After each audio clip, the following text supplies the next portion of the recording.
Hello everyone, welcome back to ITEC 4242 Database Administration, Week 2. Congratulations on surviving Week 1.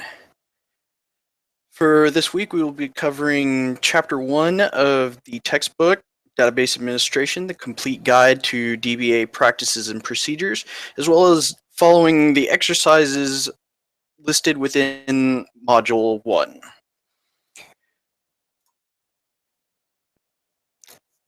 For Module 1, we will be covering the discussion for the week, which I will get to here in a minute.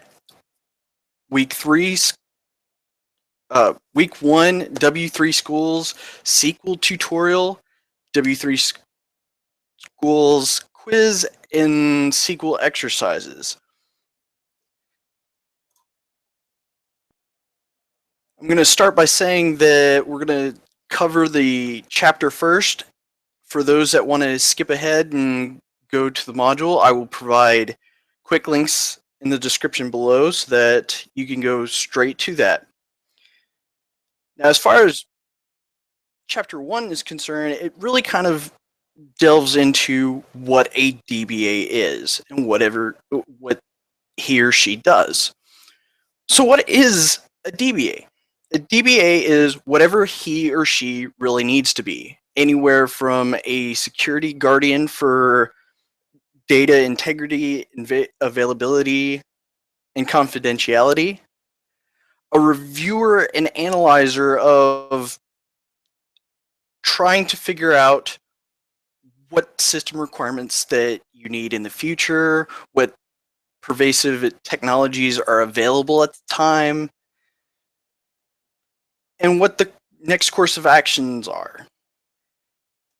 Now, these can include projects and ideas anywhere from new backup strategies, performing routine maintenance, trying to understand how to tune the database to run more efficiently and effectively for the end user needs, so on and so forth.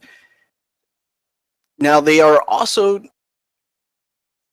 in a possible role as a communicator.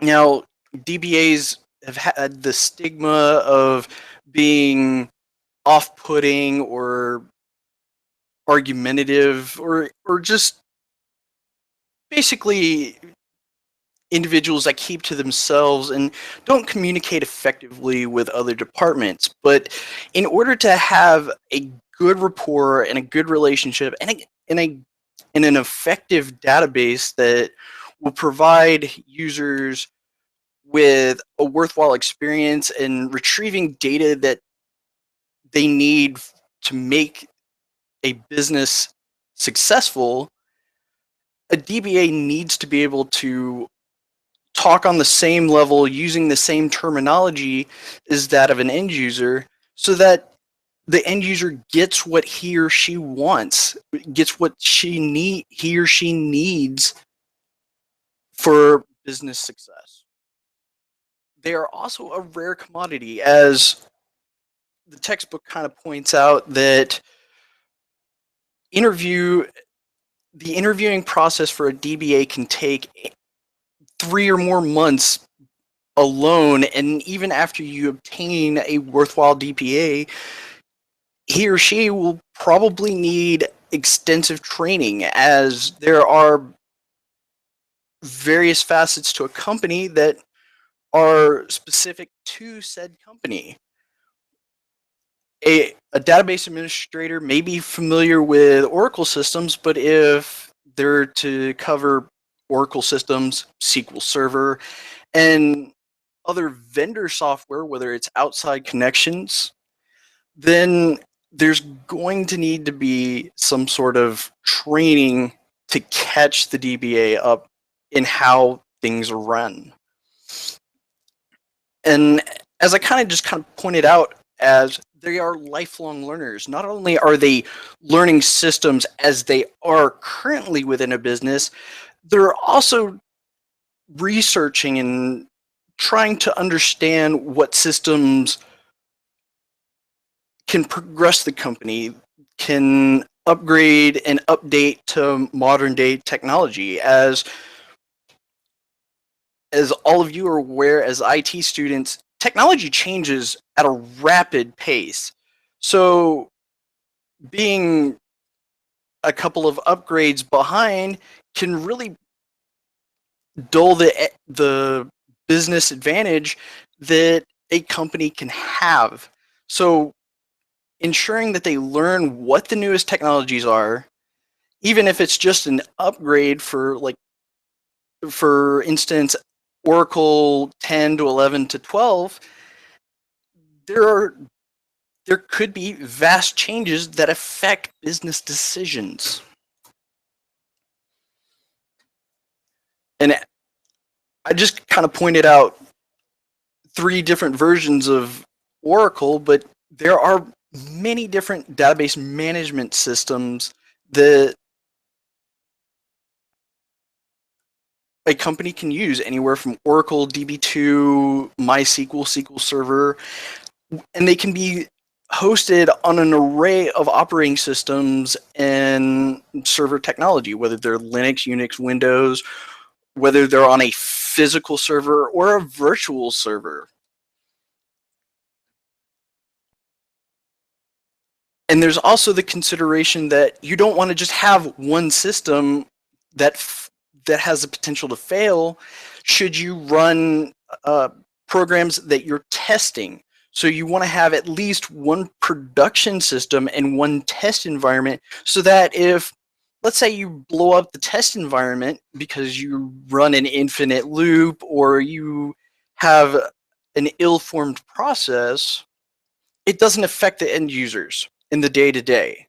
You do thorough testing to ensure this process, this software, these programs are going to work in the day-to-day without complications.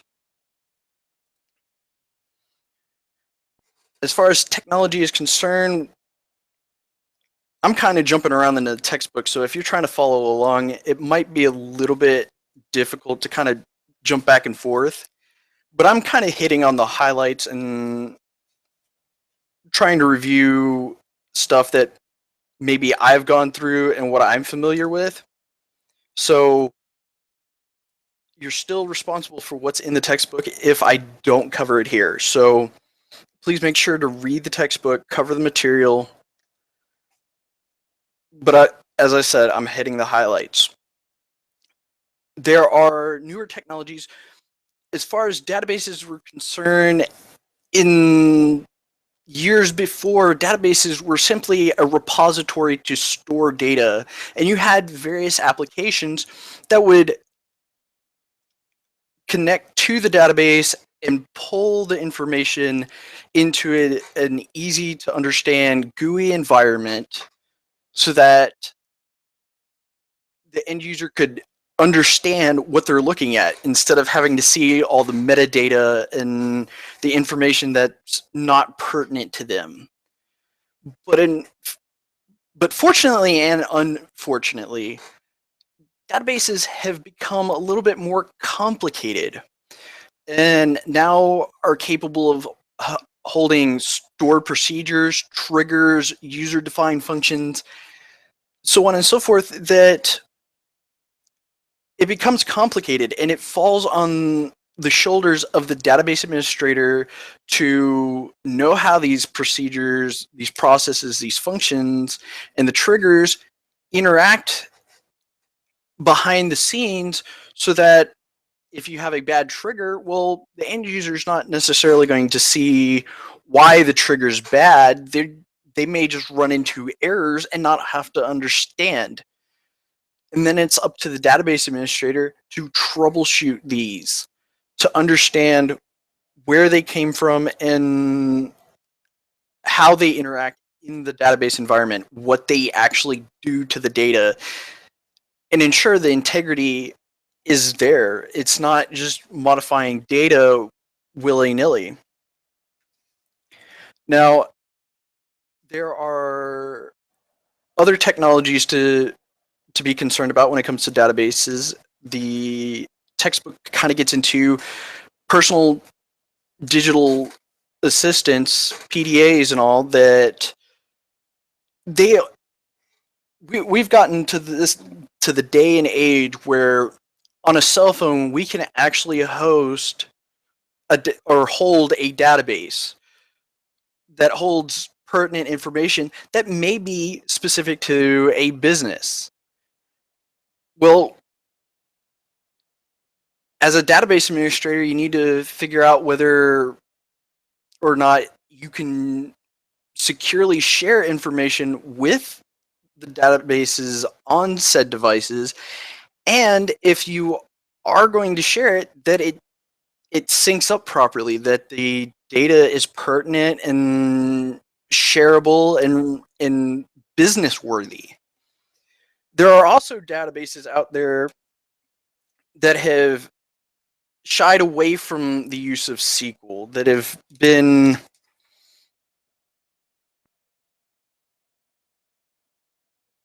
basically that they don't support SQL, that they're trying to be more modern and easily accessible to end users.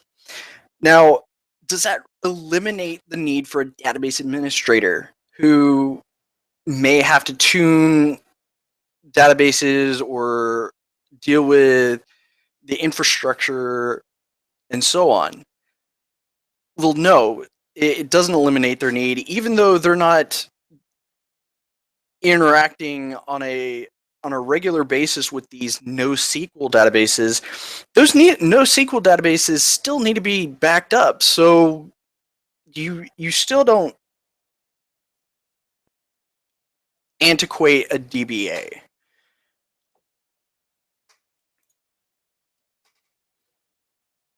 Discipline is all about planning and implementing software around that plan and doing it in a proactive manner. This is what actually marks a good DBA versus a bad DBA, in a sense, is how they handle situations. Have they planned for contingencies beforehand and have the procedures in place to handle situations as they arise? Or are they more reactive? Are they too busy putting out fires? As illustrated in the textbook, we see an application development lifecycle, which very similar to system development lifecycle if you've had courses in it. But you gather information, you analyze it, design, develop, test,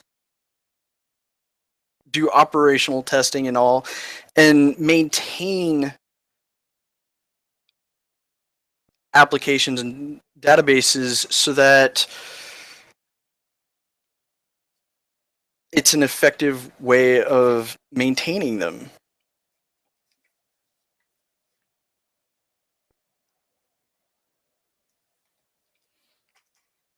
Now, a database administrator is what you might call a busy jack of trades, in the sense that not only are they dealing with their own issues with a particular database, but they're having to deal with end users that may be running into issues. They may be dealing with third parties, such as in our particular case, Middle Georgia State.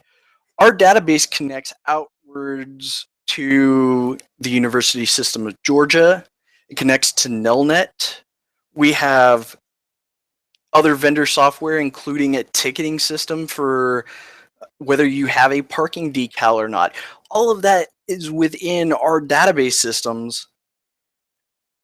And a database administrator needs to be able to juggle all of these and prioritize to make sure each gets their proper turn and you're not handling minor issues when there are major things to do. Now, as far as investigation and being an investigator and absolver, not everything is the database administrator's fault. Sometimes a database may be inaccessible for a variety of reasons. say, for example, the network goes down in a certain part, and the database server may not be accessible. An application may be even hosted on another server, and it may go down. And it's the responsibility of the database administrator to determine the sources of issues wherever they arise so that they can present management with solutions on how to fix it, why it's broken, and get the people responsible to work on the various facets of the system so that the applications can access your database once more. Now, as far as database administrators go, there are several titles and several types of database administrators in general. One section of the textbook kind of covers the difference between a data administrator, a system administrator, and a normal database administrator. To summarize, a data administrator is, by textbook definition at the very least, is someone who deals more on the end user side, that understands how to utilize metadata in a way to get end user results. While a database administrator will probably be working more on the technical side of things, the data administrator would be somebody who gets the results that end users will want because they talk more on the business side. They're more business oriented. Now, I somewhat disagree with this because I have seen both database administrators and data administrators that are, in essence, the same thing. So, terminology wise, with the textbook, you have data administrators. And that's fine to understand them and to be able to relate what their job duties are. But a data administrator could, when you're looking for jobs and trying to understand what a position is, it could just be another name for a database administrator. As far as a system administrator, this is another title that I feel has many facets, many different definitions, depending on company to company. A system admin for Middle Georgia State University is the same thing as a server admin. They take care of various systems in that regard and ensure that the servers are available to end users and to technology administrators. So, as far as the system administrator in the textbook, however, it's a little bit different as they handle more of the installation and ensuring that software works properly. And they're more of a fine-tuned database administrator. They may not just work with databases, they may work with a variety of other software. Now, I'm not going to go into detail about all of these different titles as far as architect, analyst, modeler, application, and all, but I'll try to cover highlights. The architect is somebody who basically builds a database environment. I've seen this as a database architect, database engineer. An analyst, maybe just another. A lot of these are just various titles that a database administrator may have, whether they're task oriented, they're data warehouse admins, so on and so forth. They all fall under the same umbrella. If I had to describe my job as a banner database administrator at Middle Georgia State, I would say I would fall under somewhere between a system DBA and an application DBA. We have various databases at the institution, anywhere from Oracle, SQL Server, even so little of a database as Microsoft Access. Now, do I deal with all of those on a regular basis? Probably not. I deal with Banner, which is hosted in an Oracle environment. Whereas the website and website components are on SQL Server. So I wouldn't be the database administrator for all databases on campus. I would be specifically tied to Banner, to Oracle, to all the software and applications that connect to it. So, but I also fall under the umbrella of a system DBA in the sense that I do more of installation and software upgrades than a standard database administrator. While I do a little bit of performance tuning, that's actually more of a weaker side of my job. I don't really build a lot of databases, as Banner is a software solution provided to us from a third party. And there are other modules within our database that come from outside. I don't build those. I do build certain tables if we need some sort of customization, but otherwise I handle more of the system side of things and troubleshoot Banner and make sure that it's backed up and secure. Now, for the last type of DBA that I have on this slide, there are electronic DBAs or eDBAs, where with the nature of the internet, businesses may not even have a home office per se. They may be hosted completely online and accessible in a 24-hour, 7-day a week fashion. And for companies that are like this, you really need to have at least one database administrator, if not multiple. That way you cover a 24-hour period just in case there are emergencies that arise. Now that I've covered the highlights of the chapter, let's get on into Module 1.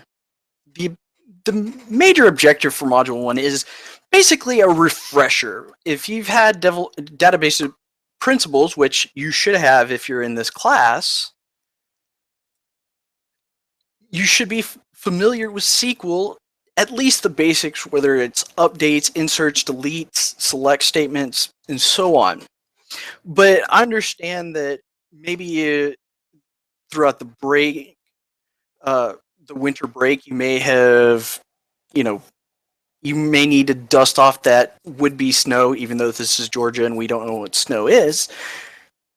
You may need to kind of get the cobwebs out of the way to understand what you still have in what you need to remember, basically, to interact with the database on at least a basic level. Now, for the required reading, we've already covered that it's the textbook for Chapter 1, but we are also going to be reviewing the W3 Schools SQL tutorial section.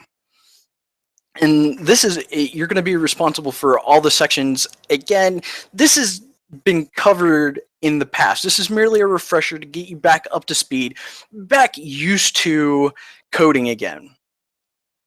Okay, getting into the task list for the week, there is the discussion, which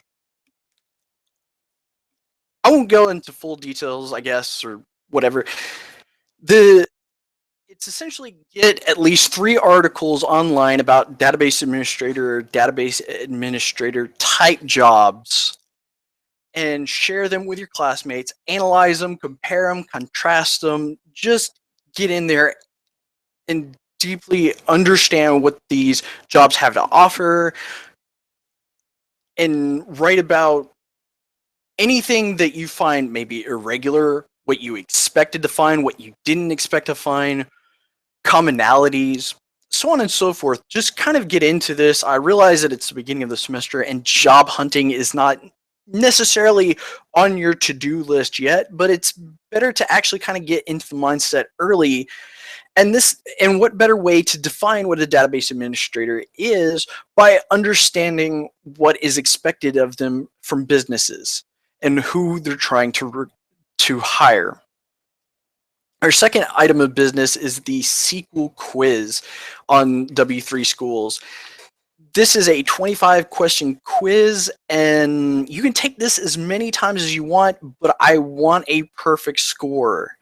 I think you should be able to do it under 10 minutes if you were familiar with the quiz. I did it actually under 5, not to toot my own horn, but this is something that you should be able to look at the questions, look at the answers, and pretty much just pick them out. That's the level of familiarity you should have in this course. Once you're done with the quiz and you've got a perfect score, make sure to take a screenshot of it and include it in your lab assignment document. Our third section is going over and using the SQL that you've learned before and putting it into practice within the MySQL environment. In order to access the SQL editor, you're going to have to open up the MySQL workbench either via the start menu or through the notification area on your taskbar.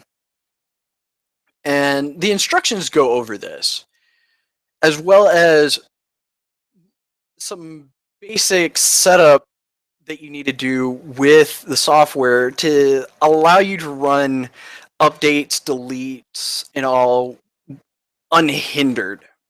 Because if you try to run a delete statement against a database, a table in the database, it's going to just yell at you if you don't have a where statement pointing to a primary key. And you're going to want to turn that off for these exercises. I provide you with a bunch of code that all you got to do is execute it, and it sets up a basic environment for you to play with. As far as what you are tasked to do, there are steps where you have to create a database, create insert statements, updates, deletes, and selects so that I understand that you understand the material. I'm going to require that you paste in code and screenshots showing that the process has been executed, that it ran properly, and that you've done the work. If you do not provide proof that these have been executed and that they're within the tables in a correct format, then I can't award you points for that. So be on the safe side. If you need to take a screenshot of the statement saying that it executed properly, do that. If you need to select from the table afterwards to show that the record is in said table, do that. You need to prove that you've actually done the work and you've done it correctly. Now, as far as submitting work code-wise, you're going to have to disable smart quotes in Word or whatever format that you submit. It should be Word. We should all be using Word for a standard document format.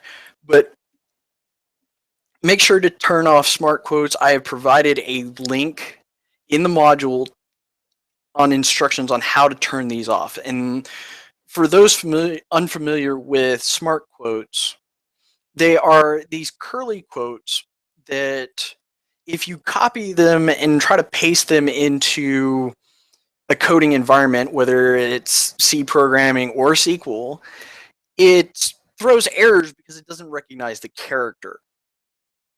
You really need to have the straight quotes so that Word is not auto-correcting and causing errors, because as far as the homework is concerned, what I should be able to do is copy your code, paste it, run it without any issues whatsoever.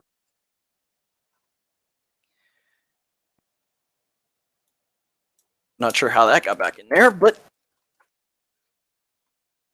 that's the good part of having a lecture period, is to see whether you've corrected your document or not. But as far as the lab document is concerned, you guys are teaching me a lot. I will say I'm learning a lot just from the first week of having to grade assignments and shuffle through the numerous document submissions that you've all provided me. So I'm going to require from now on, and I'll include this in each of the modules, that way there's no confusion, that the document should have the name that includes your last name underscore first name underscore ITEC 4242 underscore whatever the Dropbox title is. In this particular case, it is Lab 2. So you would follow the conventions there, and you are to submit a document very similar like you did last week, but for those that actually labeled your screenshots, I thank you from the bottom of my heart, because it makes it so much easier to understand, okay, did he or she actually accomplish what I needed them to do? If you don't include labels for your screenshots, I don't know. I may not know what a screen.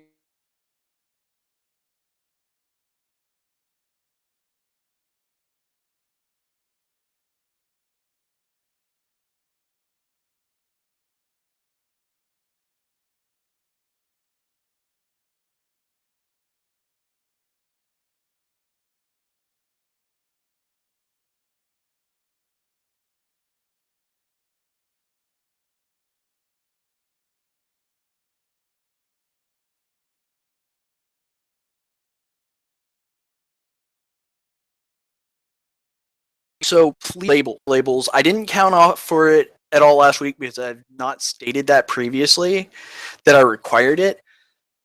But please make sure you use labels, because if you don't, and I look at a screenshot and I'm not sure what you're actually trying to get at, how am I supposed to award you the points for it?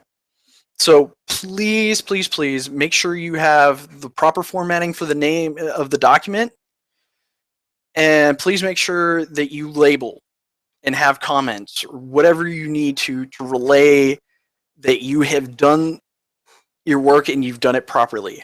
Because if you don't have the right format for the name of the document, I can't like that. That's straight. That's a straight failure. You need to have the right naming convention.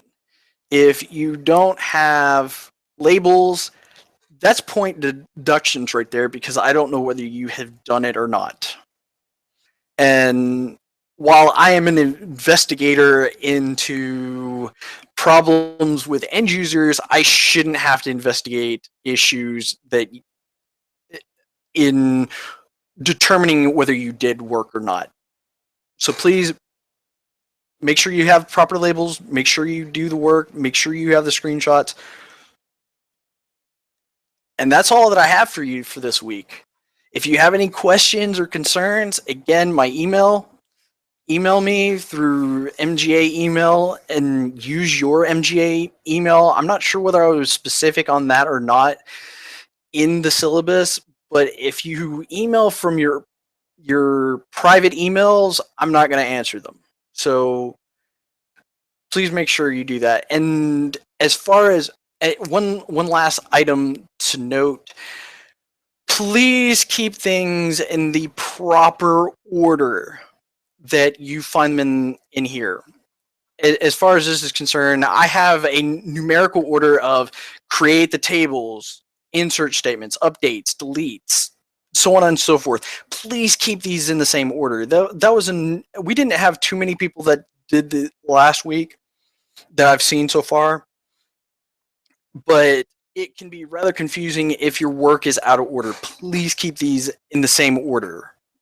Again, I'm not going to investigate everything. And if you want to be properly awarded points, I need to be able to run down a checklist and make sure that you guys have done it without having to jump back and forth in your document.